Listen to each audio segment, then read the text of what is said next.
Hi hello Haveri ಚಿಕ್ಕ ವಾಹಿನಿಯ ಚೊಕ್ಕ ಸುದ್ದಿಗೆ ಸ್ವಾಗತ ಸುಸ್ವಾಗತ.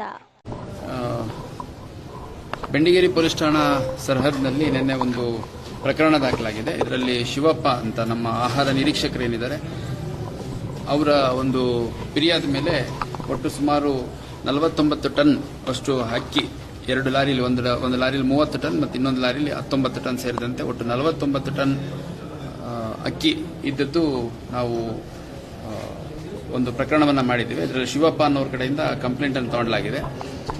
ಇದು ಹುಬ್ಬಳ್ಳಿ ದಕ್ಷಿಣ ಭಾಗಕ್ಕೆ, ಅಂದರೆ ಏನು ಹಾವೇರಿ ಆ ಭಾಗ, ಹಾವೇರಿ ಮತ್ತು ಬೇರೆ ಬೇರೆ ತಾಲೂಕುಗಳಿಂದ ಕಲೆಕ್ಟ್ ಮಾಡ್ಕೊಂಡ್ಬಿಟ್ಟು ಇದೇನು ನಮ್ಮ PDS ರೈಸ್ ಏನಿದೆ, ಅನ್ನಭಾಗ್ಯದ ರೈಸ್ ಏನಿದೆ, ಇದನ್ನ ಕದ್ದಿರೋ ಸಾಧ್ಯತೆ ಇದೆ ಅನ್ನುವಂಥದ್ದು ಪ್ರಾಥಮಿಕವಾಗಿ ನಮಗೆ ನೀಡಲಾಗಿರುವಂಥ ಕಂಪ್ಲೇಂಟಲ್ಲಿ ತಿಳಿದು ಬಂದಿದೆ. ಈ ಲಾರಿಗಳು ಮತ್ತು ಲಾರಿ ಜೊತೆ ಇದ್ದಂಥ ಆರೋಪಿಗಳೇನಿದ್ದಾರೆ ಇವರೆಲ್ಲ ಗುಜರಾತ್ ಮೂಲದವರು ಇದ್ರು ಅನ್ನೋಂಥದ್ದು ತಿಳಿದು ಬಂದಿದೆ. ಈಗ ಎಲ್ಲಿಂದ ಕಲೆಕ್ಟ್ ಮಾಡ್ಕೊಂಬಂದ್ರು, ಯಾರು ಇದನ್ನು ಲೋಡ್ ಮಾಡಿಕೊಟ್ರು ಮತ್ತು ಅವರಿಗೆ ಎಲ್ಲಿಂದ ಬಂತು ಅನ್ನೋಂಥದ್ದನ್ನ ತನಿಖೆ ಮಾಡಲಾಗ್ತಾ ಇದೆ. ಇಲ್ಲ, ನಾನಿನ್ನೂ ಇದನ್ನ ಡೀಟೇಲ್ಸ್ ತೊಗೊಂಡಿಲ್ಲ. ಇನ್ಸಿಡೆಂಟ್ ಆಗಿರೋದು ಅದಷ್ಟೇ ಗೊತ್ತು. ನಾನಿನ್ನು ವಿಸಿಟ್ ಕೂಡ ಮಾಡಬೇಕು. ಯಾರು ಏನು ಯಾರೇ ಇರಲಿ ಅದನ್ನ ಕ್ರಮ ತಗೊಳ್ಳಿಕ್ಕೆ ನಾವು ನಮ್ಮ ಅಧಿಕಾರಿಗಳಿಗೆ ಹೇಳ್ತೀವಿ. ನಂಗೆ ಗೊತ್ತಿಲ್ಲ ಯಾರ ಕಡೆಯಿಂದ ಅಂತಂದು. ಇವನ್ನು ಆರೋಪಿಗಳನ್ನ ಇಂಟ್ರಾಗೇಷನ್ ಮಾಡಬೇಕು. ಮತ್ತೆ ಇದು 49 ಟನ್ ಅಂದ್ರೆ ಏನು ಸುಮ್ಮನೆ ಒಂದು ಯಾವುದೋ ಪಿಕಪ್ ಗಾಡಿಲೋ ಯಾವುದೋ ಒಂದು ಲಗೇಜ್ ಆಟೋದಲ್ಲೋ ಹೋಗ್ತಿರೋಂಥದ್ದಲ್ಲ. ಇಷ್ಟು ರೈಸು ಕಲೆಕ್ಟ್ ಮಾಡ್ಕೋಬೇಕು ಅಂತಂದ್ರೆ ಬಹಳ ವ್ಯವಸ್ಥಿತವಾಗಿ ಒಂದು ಜಾಲದ ರೀತಿಯಲ್ಲಿ ಇರುತ್ತೆ. ಅದು ಯಾವ ರೀತಿ ಜಾಲ ಇದೆ ಮತ್ತು ಯಾರ್ಯಾರು ಇದರಲ್ಲಿ ಪ್ರತ್ಯಕ್ಷವಾಗಿ ಪರೋಕ್ಷವಾಗಿ ಭಾಗಿಯಾಗಿದ್ದಾರೆ ಪ್ರತಿಯೊಬ್ಬರನ್ನು ಕೂಡ ತನಿಖೆ ವ್ಯಾಪ್ತಿಗೆ ತರುವಂತ ಕೆಲಸ ಮಾಡಲಾಗಿದೆ.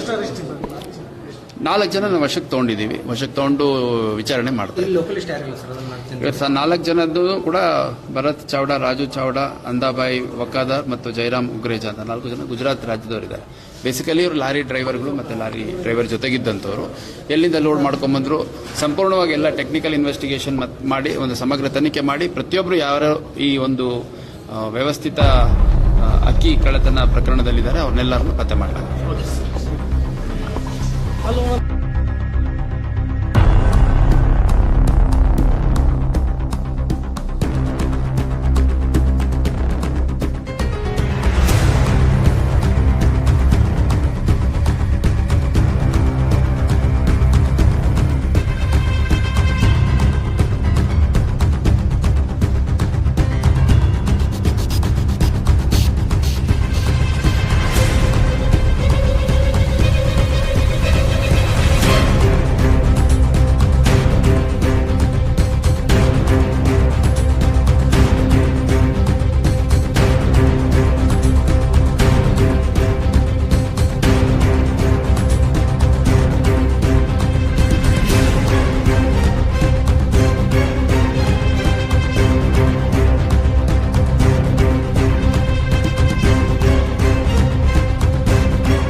ವಿಶೇಷ ಹಾಗೂ ಪ್ರತಿದಿನದ ಸ್ಥಳೀಯ ಸುದ್ದಿಗಳನ್ನು ವೀಕ್ಷಿಸಲು ನಿಮ್ಮ ನ್ಯೂಸ್ 27 ಹಾವೇರಿ ವಾಹಿನಿಯನ್ನ ತಪ್ಪದೇ ಸಬ್ಸ್ಕ್ರೈಬ್ ಮಾಡಿ, ಶೇರ್ ಮಾಡಿ, ಸಪೋರ್ಟ್ ಮಾಡಿ.